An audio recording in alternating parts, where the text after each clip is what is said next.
अस्सलाम वालेकुम। वालेकुम सलाम। अरे अब्दुल खालिक साहब से बात हो रही है?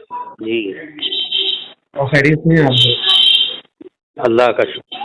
हजरत मैं लखनऊ से बोल रहा हूँ, जी, मोहम्मद असलम। तो अच्छा। हाँ, आपका नंबर दरअसल मेरे पास मौजूद था, तो अगर आपके पास वक्त हो 1-2 मिनट का, तो वैसे अगर आपकी इजाज़त हो तो बात जी, कीजिए। फरमाइए।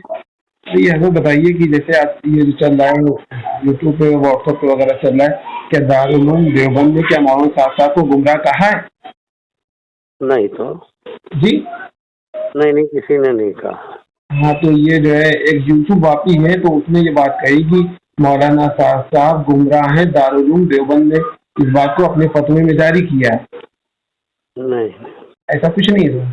नहीं, नहीं। हाँ, यही है, तो हमें पूछना था, तो वैसे मैंने कहा आपसे बात कर ले। तो गलत। हाँ, तो मुफ्ती खालिद साहब वो एक और है, तो उन्हीं ने बात कही थी, कल आप उनसे बात कर लीजिए, वो आपको पूरी तफसील से बता देंगे इंशाअल्लाह। मैंने कहा कि ठीक है, मैं उनसे हजरत से बात कर लेता हूँ। बहुत बहुत शुक्रिया। ऐसा नहीं है ना?